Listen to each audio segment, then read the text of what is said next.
avoiding players with qualifying offers, being very selective on what prospects you would part with in trades to help the big league team. This has all kind of come together to bring the Mets to a spot where they are a top 10 farm system in the sport. Depends where you look. Most of them will be in the 7 to 11 range. I think I saw them as high as 6 somewhere. So where the Mets are is a deep, strong farm system. And importantly, if you look at the top 10, SNY posted their graphic, and I put some MLB ETAs on there. You see a lot of 2024 and 2025 on that, and that's an exciting thing.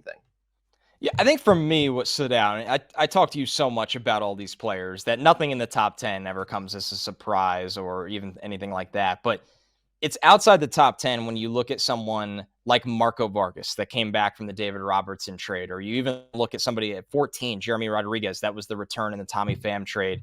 The Mets have this pool of really, really young players that are calculated dart throws that are going to be really exciting to track their progress for the next 3 years. Because if one of those guys hits, when you look at what the Mets had to give up to get those guys, I mean, that's massive in what it could do for your team. And those guys are so far away, it's hard to get too fixated on that.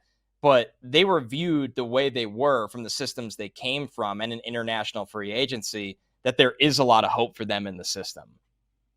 There is. And what you want to do too, when you're building a farm system, it's not just about, all right, the Mets have Jet Williams getting close. They have Luis Angel Acuna getting close, Drew Gilbert getting close. All right, what happens when they graduate?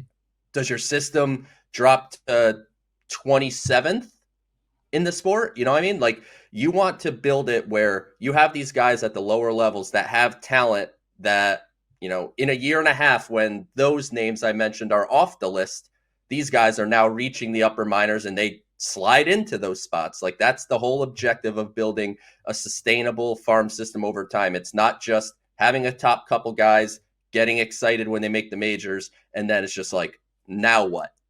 So looking at guys like Vargas and Rodriguez and the other Rodriguez, Giovanni Rodriguez, who the Mets signed as an international free agent, the Mets also are pretty layered in talent at all levels of the minors right now.